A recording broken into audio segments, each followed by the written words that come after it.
Hello YouTube, today I got a demo video showing you all how to achieve the same paint scheme I got recently in my Daemons of Malal video. In that video, I go over a bit of the building and thought process, as well as showcasing the actual army itself, so be sure to check that video out if you haven't already.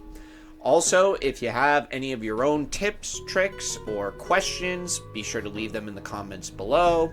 And if you find anything here useful or helpful, or you just enjoyed watching the video, please consider leaving a like or subscribe.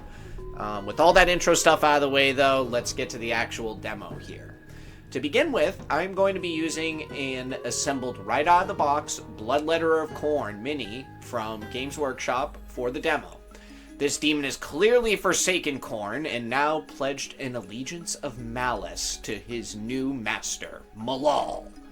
I figured this would be a good figure to demo this video on. It doesn't really require any kit bashing, 3D printing, or third-party parts to create, all kind of stuff I talk about in the other video.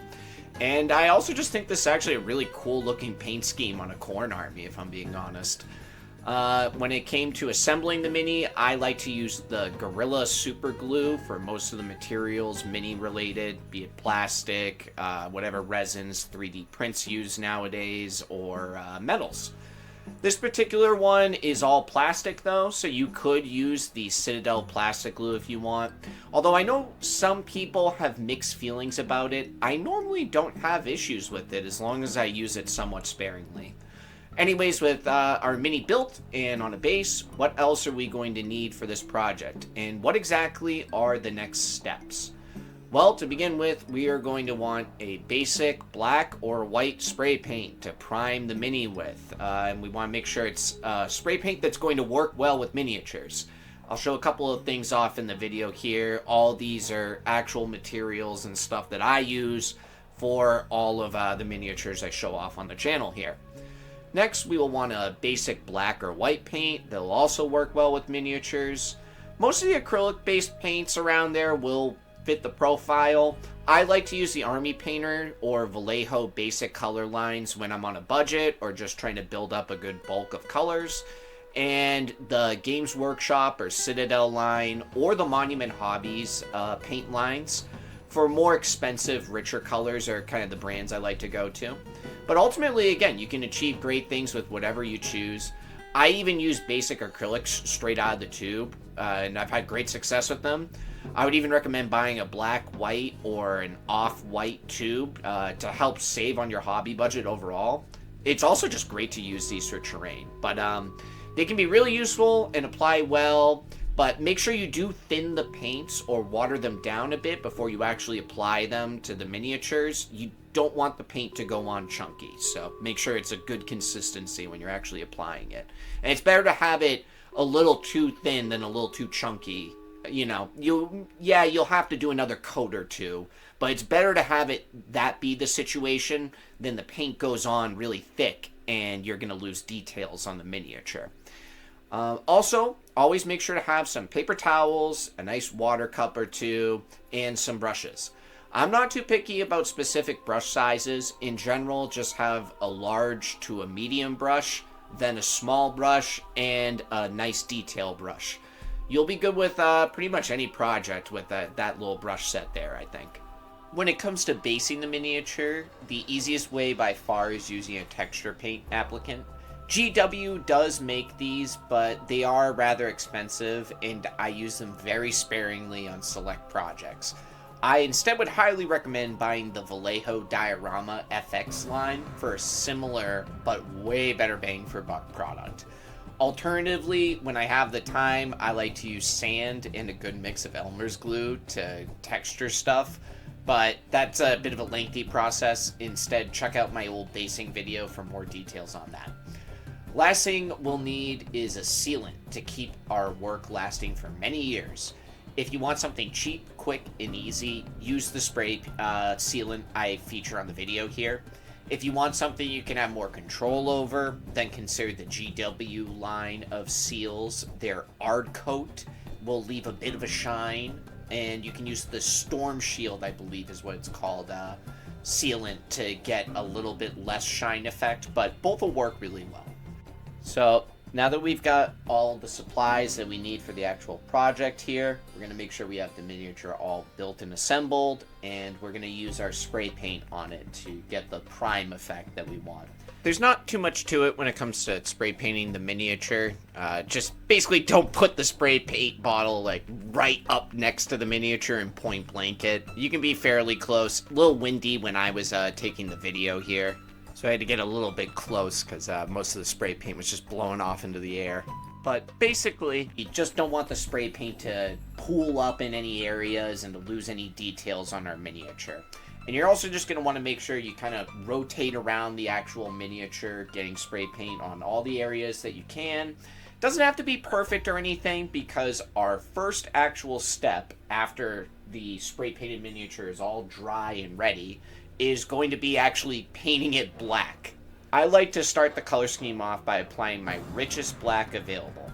I'm trying to get any of the areas I might have missed during the priming process, and also create a bit of tonal variation within the black and grays that we already have on the Mini. It's a quick minute or two process, but very much worth it. Next is going in with our white. We don't want the entire Mini to end up white. It's really going to be about creating a balance and displaying an interesting choice of places to actually apply the paint to. There is no science to the way I do this. And if I had to say what my source of inspiration is, it's kind of random. If you're a 007 fan and you've seen some of the older movies, Baron Samedi, the way he has like all of his paint applied onto him, sometimes it's just trying to recreate some of like the bone structure underneath the skin externally. Other times it's just like kind of creating interesting patterns and designs like on the body. And yeah, that's basically what I'm trying to do with these miniatures. A lot of times, if I don't have a preconceived idea of what I want it to look like, I'm just exploring the miniature, looking for large surface areas, and trying to either hit the center of those large surface areas or the edges of them with my brightest white, and then kind of having a fade of the white into a black throughout the rest of the surface area.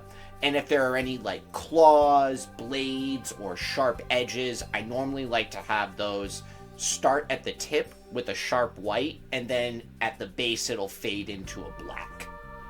But I really think this is actually a paint scheme that encourages just being creative, seeing what works, and if you feel like one color is dominating over the other, just go back in with whatever color is lacking. Like if you got too much white, go in with a little bit black, or vice versa, and just try to like create that balance. And when we're going in with our white here, we don't want it to be too strong, or again, I'm going to say this a few times throughout the video, you don't want it to be too chunky that we're losing any details or anything. But it's better to have it go on a little bit thinner so you can play around with the tonal variation. Maybe when it dries up, it's not going to be that strongest white that you see on the tube of paint. But you'll find that once you go back in and apply another layer, maybe two, maybe three, it will become stronger and stronger with each application. And each of those lesser layers, unless you're completely covering them over, will create that like white to black and that gray tone variation in between that we want on the model. So it's an interesting process where like the exploration I actually find that you're doing on the Mini, applying the white in multiple stages and stuff, is like it creates a richer and richer Mini, basically, the more you try to like kind of play around with it. The key is, again though, just to make sure you go in a little bit thin to start with, and when you see where the surface areas are getting covered and when you know what areas you want to pop with, just going in again and enhancing the first layer that you did in those spots specifically. Because if you keep expanding out more and more and more, you're going to see that the Mini is just going to become completely white, and you're going to lose kind of like all of those gray tones and the blacks that you built up from the start.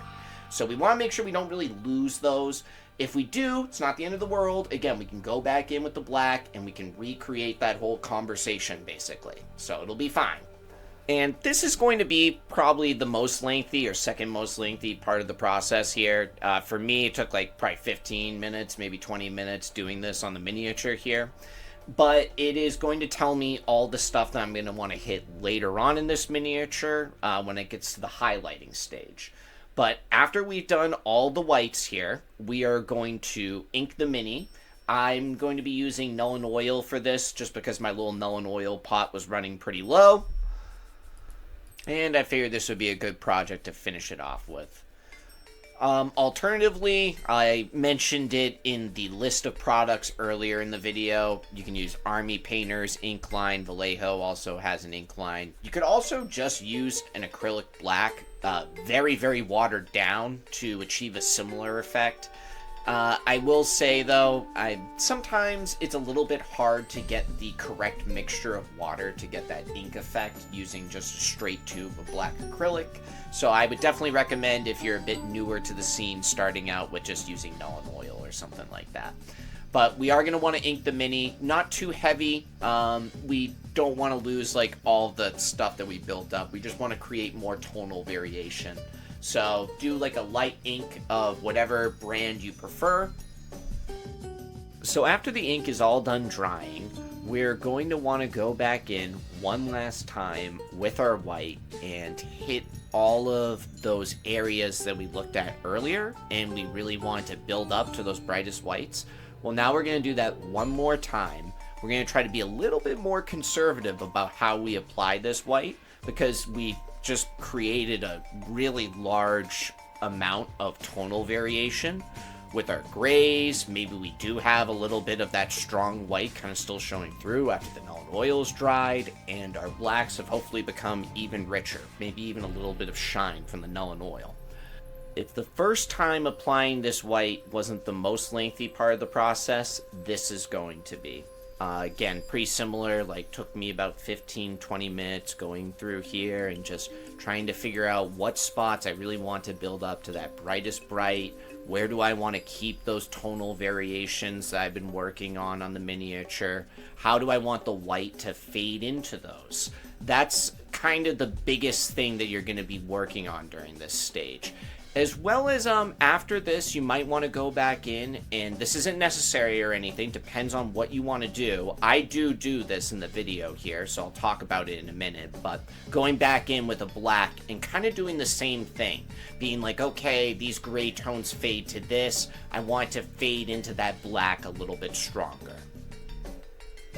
But for now, we're going to just keep working on the whites here. Something that I actually kind of developed during painting the demon bloodletter, the betrayer of Khorne, from my original demon army of Malal here, is that they have these little, like, goosebump, like, I don't know what to call them, like, little, like, pimple, freckle, like, things that are, like, sticking all over their body. And they're, like, just these little white dots that I'm going to hit throughout the miniature. And it looks really cool when you just have the white dot there and then the black surrounding it. You'll see it in the final miniature. And that was something I developed when I was painting that bloodletter in particular in that first version of the Demon and Malal army. And I said, this is a really cool effect. And I carried it over to a lot of the other miniatures that I painted in that army. And you'll see it showcased here. The horns on this demon, I do a little bit of like that dotting effect that they have on their skin on the horns. And I didn't think about it until like way later, basically recording this video now. But I should have done a little bit of it on the sword as well. I think that would have actually looked really cool because I do like a black stripe through the center of the sword here near the very end. And yeah, I wish I did like a couple of dots, especially near like the bottom of the sword. I think that would have looked cool. But we'll see it showcased on the horns here, as well as the back of the bloodletter here. That's where the actual like dots on the miniature are, as well as like their legs. So after I'm done creating these little dot patterns and I'm getting all the bright whites where I want them to be, I kind of already mentioned this. I'm going to go back in with black and just kind of hit some of the key areas that I want the grays to fade into a black a little bit stronger, or I'm just like, I want to create like an interesting pattern here maybe, whatever. But that's pretty much the last step right there. So once the mini's all done and painted, we're going to go in with our texture applicant and we're going to apply it all around the base of the miniature. If you want to get like a little bit of dirt effect on like the claws or the feet of the miniature, I don't think there's anything wrong with that. It can look pretty cool, but I'm going to keep it pretty clean on this guy, so I'm just kind of making sure I don't get too much of it, or really any of it, on the claws or the feet. Again, up to you what you want to do in that regard. But we're going to let that dry, and then after it's dry, unfortunately I didn't bother recording this. It literally took like 30 seconds. We're going to just go in with a purple and just apply the purple all around the base of the miniature. Let that dry, and again, didn't bother filming this either. Kind of similar to the spray paint. We're just going to go in with either our ard coat or our spray seal and just apply that on the miniature. I think I did do an ard coat actually on this guy because I wanted him to have a little bit of a shine, and I wanted to thin the seal a little bit, play around with it a little bit on its final application, make sure it didn't pool up in specific areas, and I got the shine where I wanted it. And then, yeah, finally we've got ourselves a finished Demon of Malal. And yeah, hope you found this tutorial useful. As I mentioned at the start of the video, if you have any of your own tips, tricks, suggestions, or just any questions about the process or whatever, anything you need me to clarify, please let me know in the comments below. I'll do my best to get back to you. And again, too, if you found this color scheme interesting, or the process, or whatever, you just like the way the mini looks, definitely be sure to check out my Army of Malal video, showcasing like an entire like 40 or 50 Demons of Malal, from little guys to big guys. Really cool video. I don't think it's an army that like a ton of people have out there, and you know, it's kind of like a completely custom creation, so I think it's pretty cool to check out. And if you happen to be making your own Army of Malal, please let me know about it. If you got a channel, videos, whatever, showcasing your own armies, or maybe showcasing your minis after doing this process, I would love to see that stuff. And yeah, I know this video's gone on for a little bit, so we'll end it here. Thanks, folks. Have a great day. See you all later. Bye-bye.